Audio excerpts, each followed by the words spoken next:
is Jim Bessman, the editor, contributing columnist of Billboard magazine for I don't know how many past decades. Now he's freelance and on the masthead of Billboard and roving all over New York City and the country with all his disciples and the many musicians and performers whose careers he jump-started, kept on track of, none the least of which was Weaver's Two, headed by my brother-in-law, David Burns. You could catch him all over the country. And the initial press, of course, came from Mr. Bessman. Also a true friend of Blacks and Jews in Conversation, a devotee of many a comic, especially Jackie Mason, where I first met him. And welcome, Bill. It's been a long time, and it's good to see you again.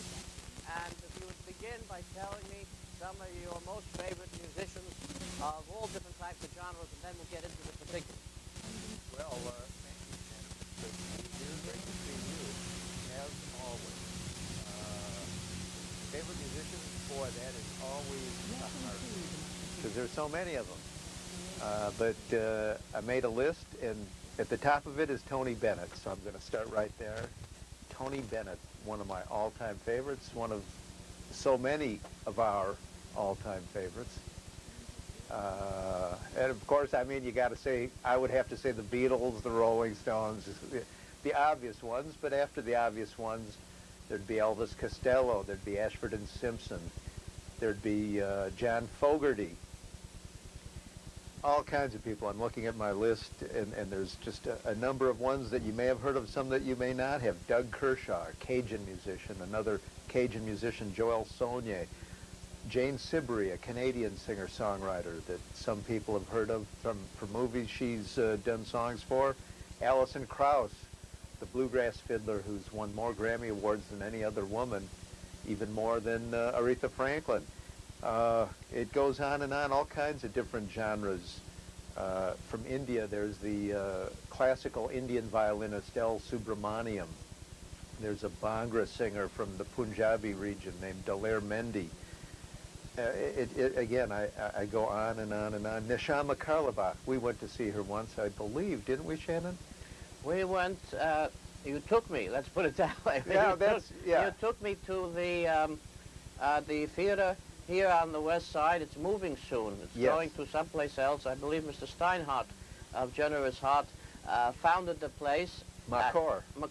And I brought Erwin Corey there another time to hear F. Murray Abraham had a panel, rather distinguished, on his unfortunate selection of doing The Merchant of Venice and Shylock, and Erwin was a guest here, did the whole panel in on that anti-Semitic work and that work of hatred against Jews, and that comedy role that was performed by the Nazis more than anything they ever did during the war. But Neshama was a much happier sound to hear in that whole. And are you familiar with the movie in which she put some of her father's music? I don't think I am, actually. What movie is that?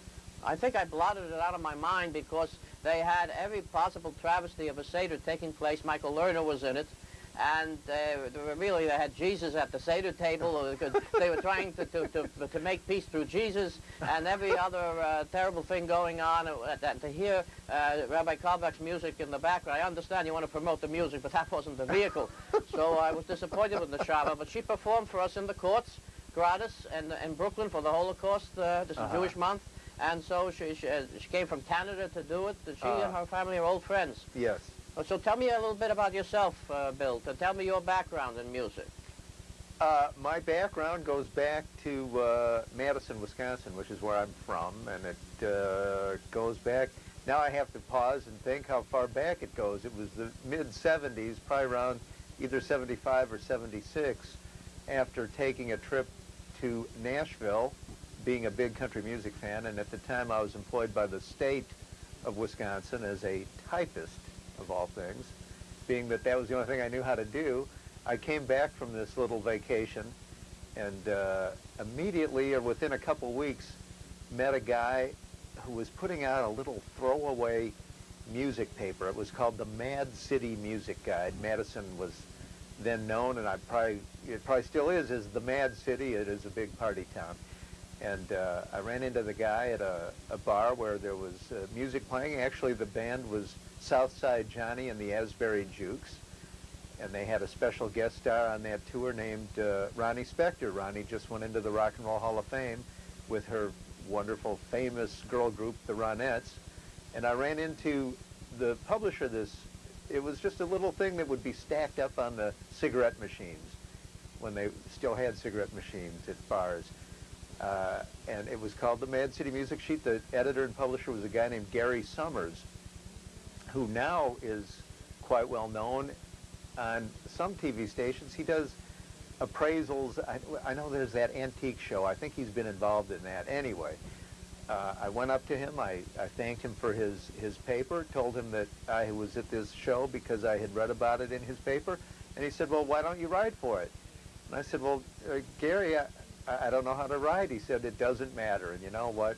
He was absolutely right, because here, 25, 30 years later, I'm writing and I still don't know how to write. So You're just much too modest. If you weren't able to write that well, the first article would have been your last, and you certainly wouldn't have been the editor for so long on Billboard. Well, I wasn't the editor. I was an editor. I don't want to take too much credit. But an editor, on every other page I saw an article from you. And when you told me that you had an article about the Weavers or about us in the paper, and I kept seeing your name with one article after another and not about us, I was getting madder by the time. Finally, I reached the end of the magazine, and there it was about us again with you.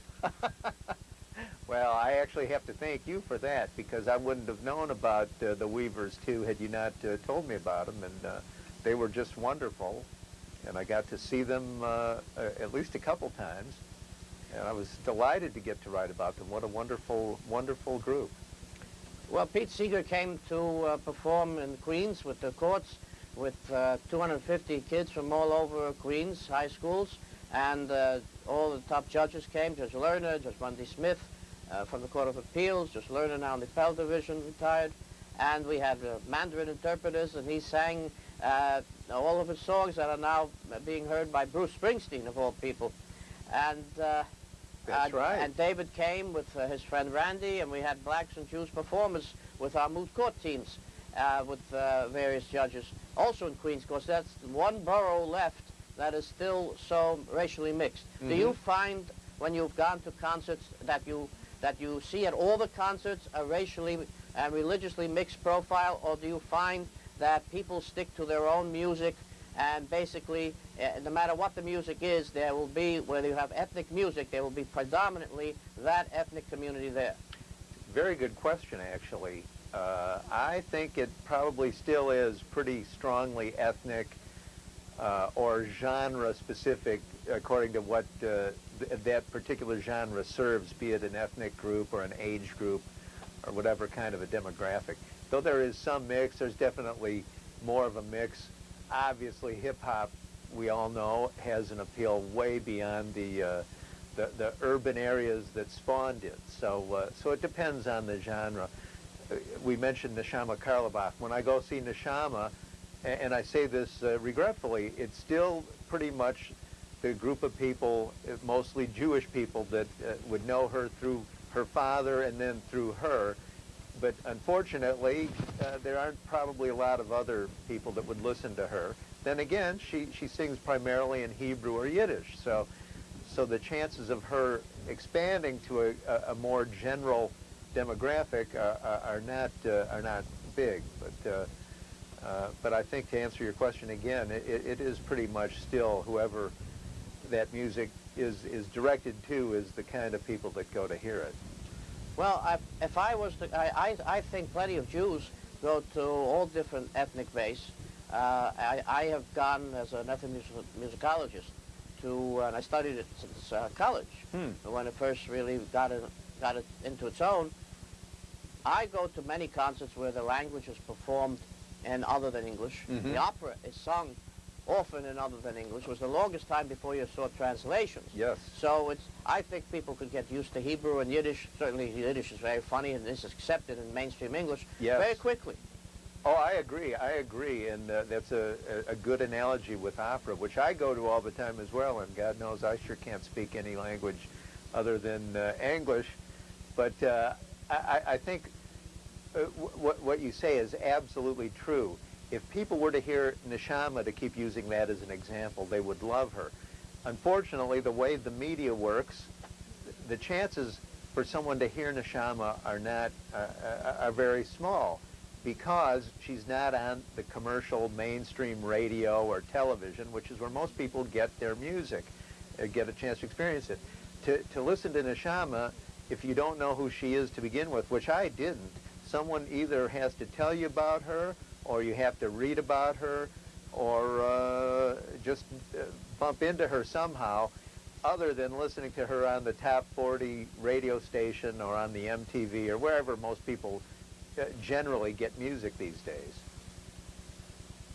Let me ask you about Tony Bennett. I met him many times in Atlantic City, had dinner with him, and always a gracious, kind, pleasant person to be with. Yes. His career was reborn and reborn and reborn, and I last met him at great length before the latest issues of records. Is a musician's career dependent on what record he has out there? Because I know in entertainment, the popularity comes and goes, the name comes and goes, and he seems to have found a whole new career the last 10 years. And is that dependent on his son's remarketing of him, or a new record that came out, or your promotion of him? What took place that made Tony reborn? Well, I'm so glad you asked, because I can actually claim some credit for Tony's great resurgence in his later years. Just to keep the story rather short, he presented an award on MTV, one of their MTV music video award shows. God, I can't even remember how long ago. It was in the early 90s, I believe, with the Red Hot Chili Peppers. And the way that came about was, I was doing a story for Billboard on a band called Candlebox. They were managed at the time by the same manager who managed the Red Hot Chili Peppers. Now my memory gets a little hazy, but in talking to the manager, I found out, and I believe it was in a conversation with the manager, that there had been some talk, because the Chili Peppers were big Tony Bennett fans, of getting Tony with them to present an MTV award. But it hadn't come together for whatever reason, and I either suggested or whatever happened, I called Danny Bennett, Tony's manager and son, and I said, you know, the Red Hot Chili Peppers want to get together with Tony to do this award presentation. Now, Danny might have known about that already, I don't remember, but he didn't know how to get a hold of the management, so I gave him the number. And anyway, what happened after that is history, because they sure enough did present that award together, which opened Tony up to the MTV audience. When Tony made his next record, which I believe was the Fred Astaire tribute, Steppin' Out, it had to be, because he did a video. He did this wonderful dance video with for the song Steppin' Out, and that got tons of play on VH1. And then he made an album for MTV, MTV Unplugged. That album became the Grammy of the Year album winner that next year. And I mean, he was off to the races. Of course, he'd been at the races for years and years and years before that, but he hadn't really transcended generations to the point where he had an appeal with the MTV audience, which this did. So I can at least say that I told Danny to call the Red Hot Chili Peppers management.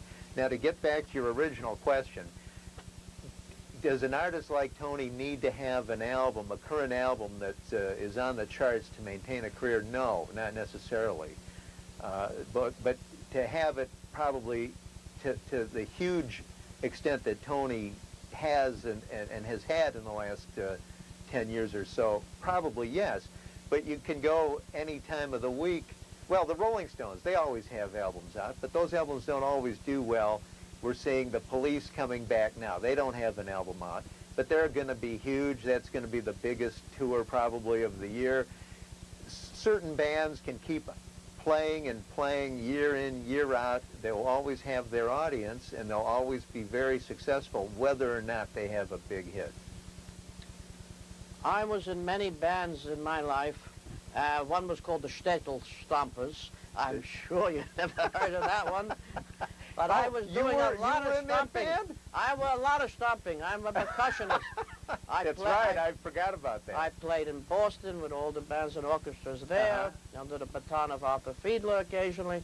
And I was in a community band and a fireman's band in New Jersey. I was an all-state orchestra. I was in the dance band from my high school when it won first place in the all-North Jersey regional, and held at Point Pleasant, and so on and so forth. I think music is the greatest thing to bring people together as well as dance. Do you believe that the music we hear today honors the music of the past and learns from it, or is a reflection of the chaos of the world today and is trying to distance itself from the music of the past hundreds of years? Another very good question, Shannon. I don't think music is capable of distancing itself too much, only because you can trace its history so easily. It's not like there's anything that's really ever going to be that new. There's only so many notes on a scale. Everything has to come from that. There's always a certain reaction against what it preceded, but then it all comes in cycles anyway. So it kind of turns on itself and eats itself and does all kinds of other things to itself. I think the music of today, a lot of it obviously does reflect a lot of the chaos of the time. But I grew up in the 60s, maybe you did as well, and that music also reflected the chaos of that day, which wasn't all that different, I don't think, from the chaos of today. So, tell me what the rest of that question was. I'm stumped. Well, give me some of your favorite black artists. I love Dixieland music. I love the early blues. I was crazy. I performed at the Apollo many times, and I love country western. I love the Irish music.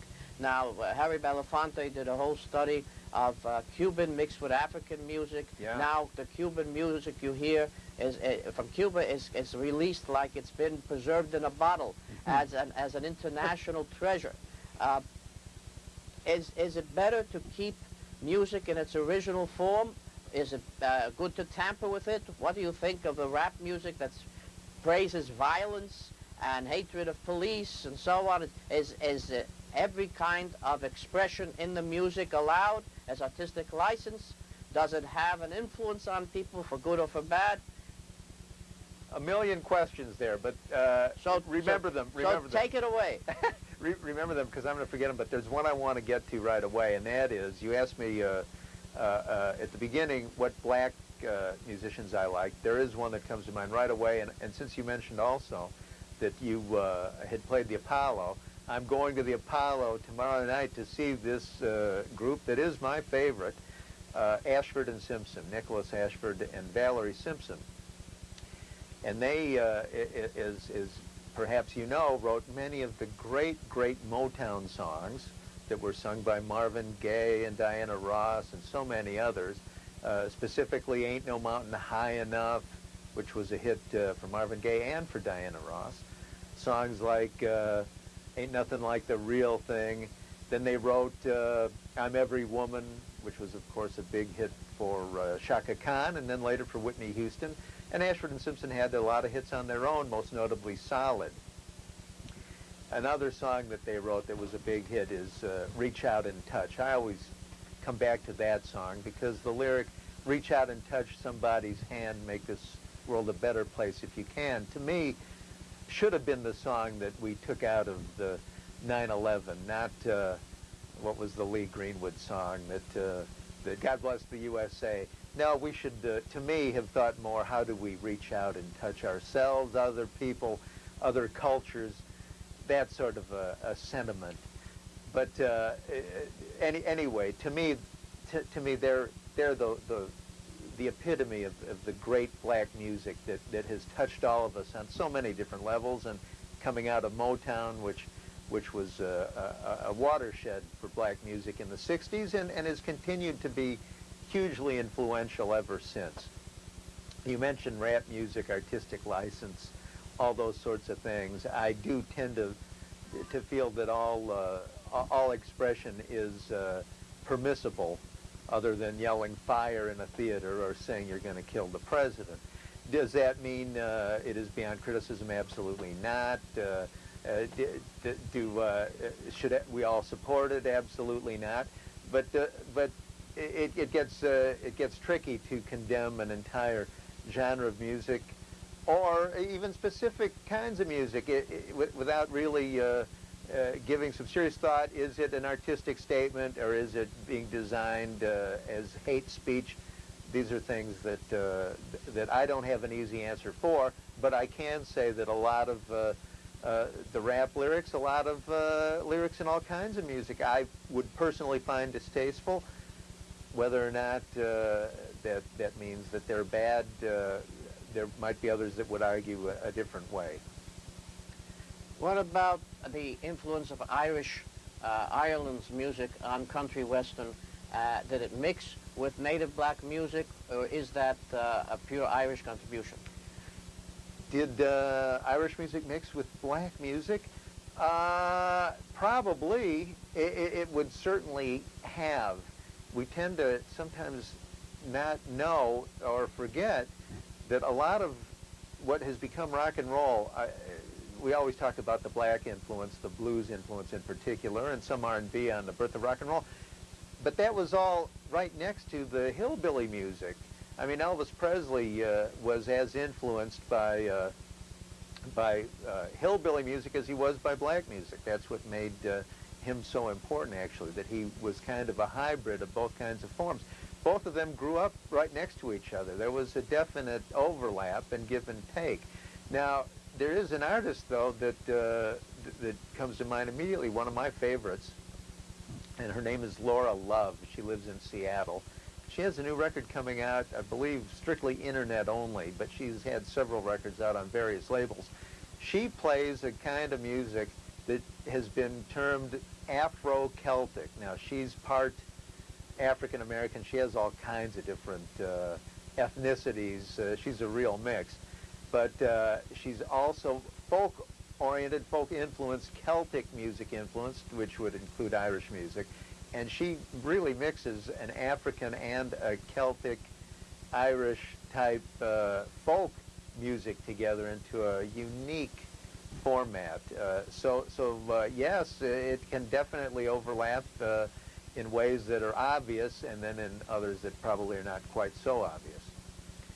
What about the Cuban music? What accounts for the sudden surge of interest in the music form that is exactly as it is when Castro first took over that island? Everything was boycotted. The same cars are driven, the Chevys, the buildings are the same, but the music and the musicians and the instruments were preserved with the buildings and the cars, and now it's like you opened a time warp and everybody wants to dance and sing to that music. And I remember that there was a study done that that music and African music merged at some point or developed together. Is that so? Well, there is the phrase Afro-Cuban music, so yes, that is so to a point. Cuba and so much of the Americas were populated by African slaves that were brought over and brought their music traditions. So there is and then mixed with the native musician and traditions there too. So there is a definite kind of sound called Afro-Cuban music. Now also, though, we had a huge population of Cubans in this country, in Miami, that had left Cuba during the Castro time. So they maintained that music out of there, and of course it came throughout the rest of the country, New York in particularly. So there was a big hotbed of Cuban-derived music here all along. And of course, as the Hispanic population has increased so dramatically, so has that influence, and it has become more and more mainstream with artists, especially someone like a Gloria Estefan, who's become a huge mainstream star and remained true to that kind of music while popularizing it. You mentioned Elvis Presley. Doc Pomus wrote Viva Las Vegas. Are you familiar with the works of Doc Pomus? The Magic Moment, Teenager in Love, Save the Last Dance for Me, and he seems to have written for Bruce Springsteen and others too.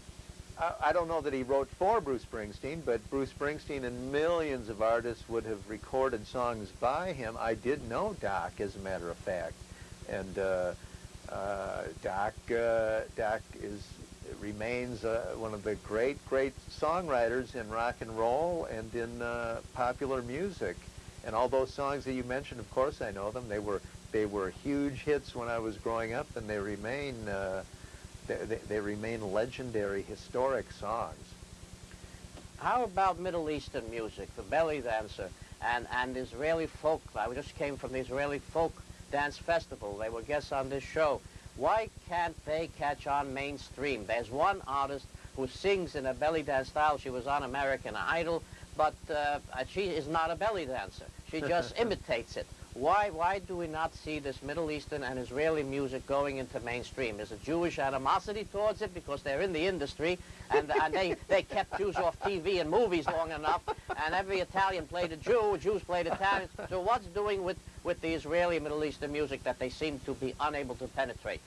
Well, we should mention, in addition to Israeli music, Arabic music, and this is actually, it's almost the same as, well, not quite the same as black and hillbilly music being next door to each other, because Israeli and Arabic music really are so closely intertwined in the fact, not only in that they're next to each other, but they come out of the same kind of musical traditions in so many ways. So you have an incredible Arabic music tradition that overlaps. In fact, a lot of Israeli musicians have picked up on Arabic music over the years. I don't know if it goes the other way around or not. But the reason that it doesn't get any further is simply that, and this goes for any kind of music that is not in the English language, the mainstream just doesn't get the opportunity to experience it. I don't know why that is, other than that the people that have the power over the airwaves, over the record companies, maybe they don't think that people are going to want to listen to something that's in a different language or has an exotic foreign sound. If it is in English, it comes from a different country. So we never really get the opportunity. Again, going back to what I was saying about Neshama, if you don't know where to find Neshama, you're probably not going to find her, because you don't know who she is to begin with, unless you know who she is. And you're only going to know who she is if you're part of her community. I'm going to ask you one last question. I thank you ever much for coming here and sharing such expertise. And that is, if a person wants to break into this business, has a great song, they think, has a band, what do they do? What do you think of American Idol? I can't stand it. But